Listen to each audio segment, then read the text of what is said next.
pencarian kesempurnaan dan makom-makom suluk. Ada 6 juga. Yang pertama kholwah, yang kedua tafakkur, yang ketiga khauf, yang keempat rojak, yang kelima sabar, yang keenam syukur. Ini sebenarnya familiar di telinga kita istilah-istilah ini, tapi coba kita lihat sebentar. Yang dimaksud makom-makom ini dalam suluk. Yang pertama kholwah. Kholwah itu kita maknai biasanya menyendiri, menghindar dari keramaian. Maksudnya apa? Menghindari hal-hal yang mengalihkan perhatian kita dari Allah. Berarti apa? Kalau kita sudah kuat, tidak teralihkan dari yang selain Allah, berarti kita sudah kholwat sebenarnya. Tapi kalau memang kita tidak mampu, ya kita kholwat beneran. Kita menjauh dulu. Ini pertanyaan sering sekali ditanyakan ke saya. Misalnya begini, Pak, kalau circle saya toksik gimana, Pak? Teman saya ngaco terus, Pak. Saya pengen tobat segera itu, Pak, tapi tidak bisa ya, Pak. Lagi sudah niat mantep-mantep, tiba-tiba diajak keluar jalan-jalan, balik lagi ke setelan lama, akhirnya ya kan kamu sering begitu, sedikit toksik. Ya memang strateginya apa? Kholwat. Kholwat itu minggir dulu. Kalau kamu merasa tidak bisa melawan pengaruh itu yang menurutmu itu negatif, ya minggirlah. Entah dengan cara apa, minggirlah. Ya karena kalau kamu sadar itu toksik, beracun, kamu di situ terus dan kamu tidak bisa melawannya, ya kamu keracunan terus. Cari alasan untuk kamu berjarak, biar kamu kuat dulu. Kalau kamu sudah kuat, kamu boleh balik lagi ke circle-mu. Sekarang situasinya terbalik, bukan mereka mempengaruhi kamu, tapi kamu yang mempengaruhi mereka.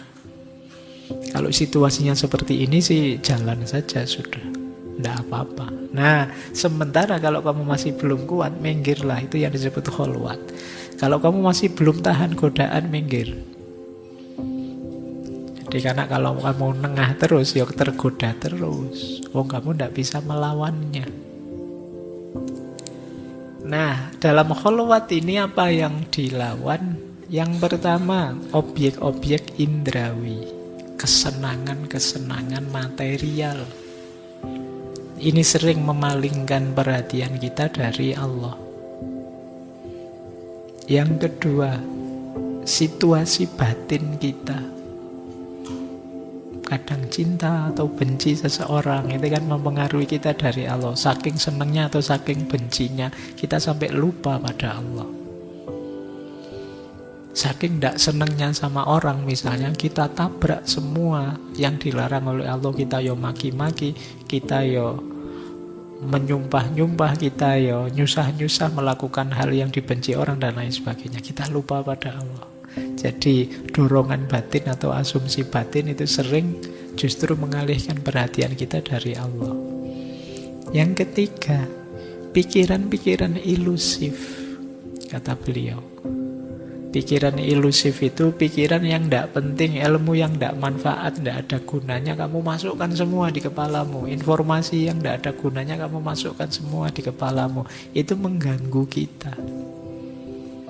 Apalagi hari ini ya, kamu banjir informasi, sudah tiap hari apa saja, ganti hari ganti masalah, yang viral ganti-ganti, kadang-kadang tidak nunggu ganti hari, ganti jam.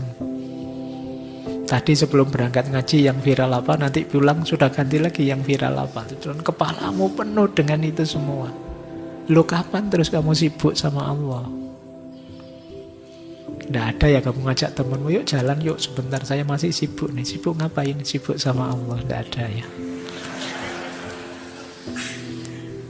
Kesibukanmu pasti tidak tentang itu. Kalau ada yang begitu keren. Makommu sudah lumayan berarti kalau bisa begitu. Nah, coba deh pikiran-pikiran ilusifmu. Atau yang nomor 4 ini malah kadang-kadang kejadian-kejadian ghaib. Istilah beliau sanawihul ghaib. Hal-hal yang mungkin kayak mukjizat luar biasa, itu kadang mendistraksi kita dari Allahnya. Jadi jangan dikira karomah-karomah hebat yang luar biasa itu, anugerah yang besar itu, ujian yang sangat besar. Kadang-kadang kita berhenti di situ. Mungkin mengagumi kita yang hebat atau mengagumi orang lain yang melakukan kehebatan itu, justru kita lupa Allahnya.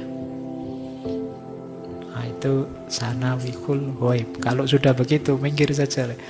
Pak, saya ada sih Pak kehebatan 1-2. Cuma saya itu kalau dipuji orang, kepala saya besar, lupa diri, sombong. Wis minggir biar tidak banyak dapat pujian yang aneh-aneh. Tidak usah baca komen-komen biar tidak. Kamu merasa tinggi, merasa besar, merasa hebat. Itu bagian dari sanawihul ghaib. Kemudian yang kelima, waridat al-hakiki, intuisi. Tiba-tiba mikir apa, dapat ilham apa, dapat itu sering kadang mengganggu. Pikiran-pikiran yang datang tidak terduga, yang sifatnya negatif. Nah, ini rute pertama, kholwat, menghindari gangguan-gangguan. Minggir dulu. Jadi suluknya diawali dari minggir dulu karena kita masih lemah, masih mudah tergoda. Rute kedua, kalau sudah kholwat apa? Tafakkur. Mulai merenung, berpikir, siapa aku? Apa hakikat diriku? Kemana tujuanku? Itu kan tafakkur. Ini penting kan, ada hadis itu, 1 jam berpikir itu lebih baik daripada 70 tahun ibadah. Nah, cuma ini jangan jadi alasan kamu males sholat, males itu gitu ya. Nanti diajak sholat, sebentar saya mikir dulu. Karena 1 jam mikir itu ya. Ini tidak ada hubungannya dengan kewajiban-kewajiban, berhubungan dengan keutamaan. Karena kalau kamu ibadah saja tanpa mendayagunakan akal budimu, akal pikiranmu, ya nanti kamu jadi tidak kritis. Jangan-jangan masih kurang, masih keliru, masih bisa ditingkatkan dan lain sebagainya. Makanya itu lebih utama. Jadi bukan berarti ya saya tidak sholat, tidak apa-apa Pak, saya mikir saja 1 jam. Saya kuliah saja 1,5 jam, itu kan lumayan. Itu sudah 70 dibagi 2 tambah jadi 100 tahun ibadah, itu berarti ya, cara memahaminya awas keliru. Nah, jadi tafakkur. Di antara yang mendekatkan kita pada Allah adalah tafakkur, khususnya mentafakuri ayat-ayatnya. Ayat-ayatnya Allah itu yang beliau kutip ya, ayat tentang afak dan anfus. Afak itu alam semesta, anfus itu diri kita. Semakin kita paham alam semesta dengan segala mekanismenya, semakin kita sadar bahwa ada pencipta dan pengaturnya. Semakin kita kenali diri kita, semakin kita sadar hadirnya Allah. Man arofa nafsahu faqad arofa rabbahu. Itu pentingnya tafakkur. Jadi rute kedua tafakkur. Rute ketiga khauf dan huzn. Khauf itu takut, huzn itu sedih. Khauf itu berhubungan dengan yang belum datang. Besok ada ini ya, jangan-jangan gitu, itu kan takut. Kalau huzn itu berhubungan dengan sesuatu yang sudah lewat dan mengecewakan. Khauf dan huzn kalau bagi orang yang suluk isinya 2. Takut jauh dari Allah. Kemudian sedih kalau hatinya jauh dari Allah. Jadi ini juga jadi rute. Akhirnya apa? Ketika kita takut jauh dari Allah, kita juga takut melakukan dosa.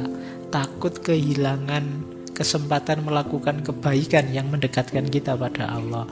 Takut kehilangan momen untuk lebih mulia lagi, lebih dimuliakan oleh Allah. Jadi ini makom khauf. Nah, ada 2 jenis, ada khauf, ada khosyah. Khosyah ini yang punya biasanya para ulama. Para ulama itu takutnya kepada Allah saja. Nah, kalau yang orang awam itu masih ada khauf. Kalau khauf itu takut umum, termasuk pada yang selain Allah. Nah, ini kalau di kita masih khauf, Masih macam-macam takutnya, termasuk pada yang selain Allah. Tadi kalau para ulama itu khaufnya jenis khosiyah saja. Nah, orang khauf itu nanti ketakutan itu berakhir kalau dia masuk ke makom yang lebih tinggi, yaitu makom ridho. Nanti ada makomnya. Kalau orang sudah ridho itu sudah tidak mikir lagi besok bagaimana, sekarang aku bagaimana. Pokoknya aku ridho saja apapun ketetapannya Allah padaku. Jadi masih tentang Allah. Kemudian rojak. Rojak itu harapan. Jadi kalau kita ingin lebih dekat lagi dengan Allah, ya kita tetap harus punya harapan besar, optimis bahwa Allah mengampuniku, optimis rahmatnya Allah turun padaku. Ini rojak namanya. Kalau kita sudah rojak, itu biasanya optimisme muncul, kita tambah semangat untuk mendekat pada Allah. Cuma ini imbangannya khauf tadi itu rojak. Kalau terlalu banyak khauf, orang putus asa. Kalau terlalu banyak rojak, orang jadi sembrono. Aman, merasa aman padahal tidak harus begitu. Aman yang tidak pada tempatnya. Jadi setelah khauf diimbangi oleh rojak. Jadi setelah ada ketakutan, jangan dipolkan ketakutan itu, ada harapan. Oh Allah insya Allah masih mengampuni kita kok. Rahmatnya masih turun pada kita kok. Nah, rojak ini juga nanti biasanya lenyap kalau kita sudah masuk ke makom ma'rifat. Kalau orang sudah ma'rifat itu sudah ngerti hakikat segalanya. Sudah. Tidak penting lagi ketakutan dan harapan itu. Ini rute keempat. Rute kelima yaitu sabar. Sabar itu bisa mencegah diri, melindungi diri untuk menjaga situasi seperti yang saat ini terjadi. Itu sabar. Jadi ketika terjadi sesuatu yang tidak diinginkan, batin kita masih terkendali, lidah kita masih terkendali, tubuh perbuatan kita masih terkendali. Ini orang sabar. Sabar ada 3 jenis. Sabarnya orang awam, sabarnya ahli zuhud dan ahli ibadah, dan sabarnya ahli makrifat. Sabarnya orang awam itu dia sabar dan istiqomah dalam kebaikan. Sabar kalau dapat musibah, dan ketika melakukan kebaikan istiqomah. Ini awam. Ya meskipun awam dan rasanya ya abot melakukan ini, ya kita perlu perjuangan untuk istiqomah ini. Kalau ahli zuhud, sabarnya itu sabar penuh harapan pada Allah. Ini ahli zuhud. Allah akan memberikan yang terbaik padaku. Jadi hidup dengan kesadaran ini. Ini orang ahli zuhud, apapun yang terjadi. Kalau ahli makrifat, kaum urafa, itu sabar menghadapi apapun. Manis atau pahitnya hidup, ya dia sabar karena fokusnya hanya pada Allah saja. Dulu pernah kita bahas satu sesi ya tentang sabar ini. Meskipun rekamannya membuat tidak sabar. Suaranya agak putus-putus ya. Makanya memang temanya sabar kan. Jadi kalau ada yang komen jelek di YouTube, sabar. Itu memang. Jadi bukan isinya yang jadi latihan sabar ya, memang videonya. Baik, ini sabar. Kemudian rute ke-6 itu syukur. Sering saya bilang ya, hidup ini sebenarnya kalau diringkas kuncinya cuma 2, sabar dan syukur. Kalau kita sedang mengalami hal yang tidak enak, ayo sabar. Sedang mengalami hal enak, ayo bersyukur. Ini bisa mengendalikan kita dari putus asa dan dari lupa diri. Syukur itu menerima dengan baik apa yang diberikan orang yang dermawan atau mun'im atas kemurahan hatinya atau ni'amnya. Karena semua karunia berasal dari Allah, maka kebaikan tertinggi adalah bersyukur kepada Allah. Unsurnya syukur 3. Yang pertama, tahu murah hatinya orang yang memberi. Yang kedua, senang dengan pemberian itu. Dan yang ketiga, melakukan apapun yang mungkin untuk menyenangkan yang memberi. Kalau kalian orang yang berterima kasih, misalnya kan kalian tahu betapa orang yang memberi kamu itu murah hati. Yang pertama. Yang kedua, dan kalian senang dengan pemberian itu. Dan yang ketiga, kalian ingin melakukan apapun yang membuat yang memberi saya itu senang. Maka kalau dalam ayat tertentu disebut lawannya syukur itu kufur. Jadi orang kufur itu orang yang tidak mengakui nikmatnya Allah. Makanya la in syakartum la wala azidannakum wala in kafartum inna adzabi lasyadid. Jadi lawannya syukur itu kufur. Jadi orang kafir itu sebenarnya orang yang tidak bersyukur. Makanya istilahnya kafir, ada yang bilang itu makna harafiahnya kafaro itu sebenarnya menutupi. Ya basa Jawa ini tidak ngetok-ngetok, tidak memperlihatkan betapa nikmatnya Allah itu luar biasa. Tapi dia ingkari, namanya kufur, ditutupi. Makanya kalau terus mungkin istilah kufur, kafaro itu kan terus diserap dalam bahasa Inggris jadi cover.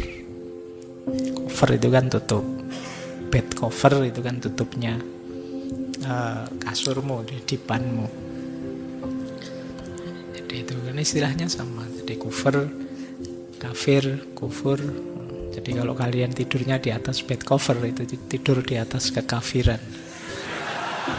Itu di atas tutup namanya. Oke, ya maksudnya tidak memperlihatkan. Jadi kebenaran kamu tutupi, nikmatnya Allah kamu tutupi, itu orang kafir namanya. Baik. Nah, syukur ini akan berhenti kalau kita masuk ke level taslim. Nanti ada makom taslim di belakang. Di makom taslim itu apapun yang diberikan oleh Allah semuanya, apakah nikmat ataukah kemalangan bagi kamu sama saja. Yang penting Allah masih ridho padamu. Ini level taslim sudah. Baik, rute 6 sudah. Sekarang kita lanjutkan.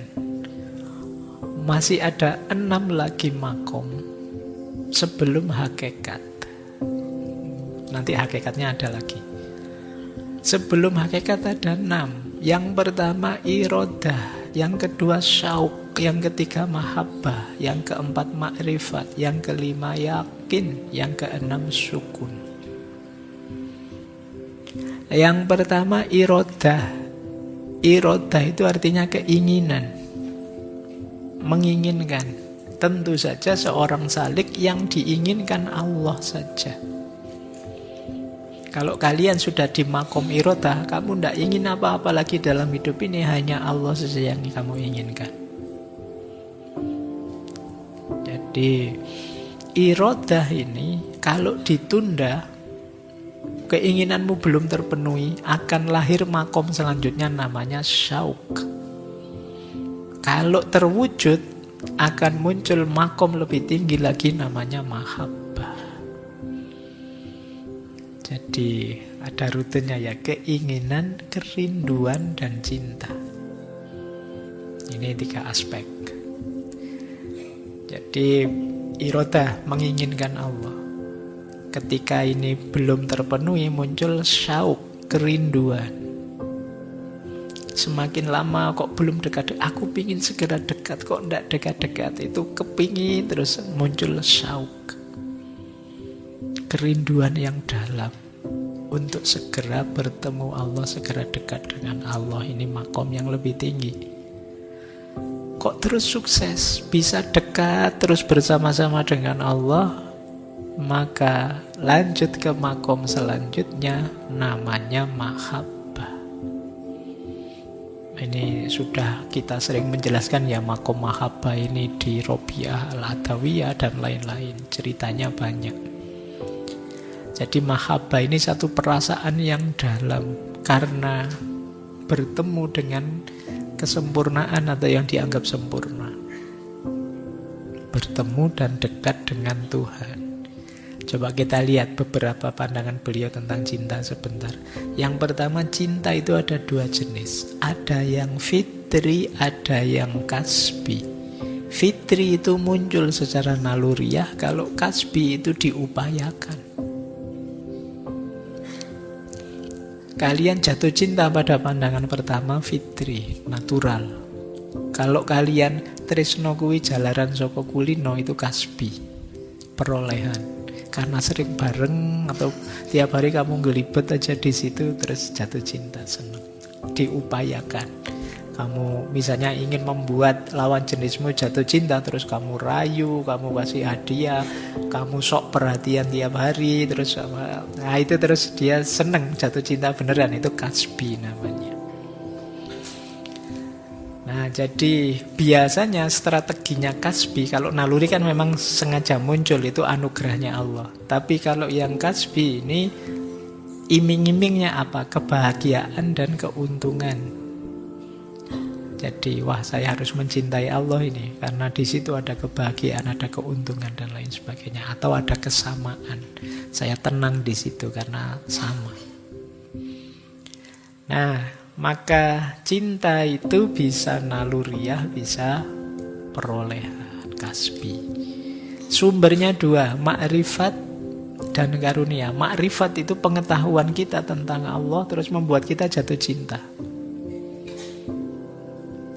Ya seperti kalau dulu di Imam Ghazali ya, kita cinta dengan yang indah-indah, bukankah Allah itu yang maha indah? Kita cinta dengan yang kuat-kuat, bukankah yang maha kuat itu Allah? Itu pengetahuan kita membawa kita pada mahabbah. Ada juga karunia. Kalau karunia ini kita sering bilang cinta itu anugerah dari Allah. Allah lah yang menganugerahkan mahabbah itu dalam diri kita. Nanti menurut beliau, unsur cinta itu harapan dan ketakutan, kerinduan dan keakraban, rasa mabuk dan kepasrahan, penyerahan diri dan ketaatan. Nggak usah dijelaskan ya, kalau dijelaskan jadi hambar. Kamu rasakan saja. Lanjut. Terus makrifat. Kecintaan yang lama akan melahirkan makrifat. Makrifat itu pengetahuan level tertinggi. Jenisnya pengetahuan ada 4. Ada muqallid, ada ahlu nadhur, ada ahlu dzauk, ada ahlu hikmah. Muqallid ini orang yang tahunya hanya diberitahu dan percaya. Ini muqallid. Ini level pengetahuan yang paling elementer, paling dasar. Ada level makrifat lebih tinggi, pengetahuan lebih tinggi. Ahlu nadhur. Ahlu nadhur itu seperti orang melihat asap terus menyimpulkan adanya api. Melihat ciptaan Allah terus sadar hadirnya Allah. Ini ahlu nadhur. Orang pinter, ilmuwan, saintis, itu ahlu nadhur. Level ma'rifatnya pada Allah ada di level kedua. Ada level ketiga, ahlu dzauk. Ahlu dzauk itu dia mengenali sesuatu dari merasakannya. Sadar ada api karena dia merasa panas. Sadar ada Allah karena dia mengalaminya langsung. Dia sholat, ibadah, terus merasakan kedekatan dengan Allah. Itu namanya ahlu dzauk. Yang paling tinggi adalah ahlul hikmah. Ahlu hikmah ini yang tidak sekedar merasakan hadirnya api, merasakan hadirnya Allah, tapi juga bisa mencahayai sekelilingnya. Ini ahlu hikmah. Dia bisa memahami sekelilingnya dengan api tadi. Jadi ini level-levelnya makrifat. Makanya orang yang sudah nyampe makom tertingginya makrifat itu dia paham segala sesuatu. Dan pahamnya beda dengan kita. Kalau kita kan memahami dari belajar, diberitahu buku, diberitahu orang. Orang ahlu makrifat ini ngalami sendiri langsung sekaligus ngerti segala sesuatu melalui makrifatnya. Allah itu kan yang tahu segala sesuatu. Bikulli syai'in alim. Maka Ketika kita ma'rifat ada di puncak pengetahuan, kesadaran ilahiyah, ya kita mengetahui segala sesuatu karena kita ada di sumbernya segala pengetahuan. Inilah orang-orang ahlul hikmah. Jadi semakin kita mahabbah, semakin akan ma'rifat. Yang kelima, yakin. Yakin itu percaya yang tidak terpengaruh oleh apapun. Ini yakin. Jadi kalau sudah ma'rifat, ya kita sudah ada di level tertingginya kebenaran, kita masuk ke makom namanya hakul yakin.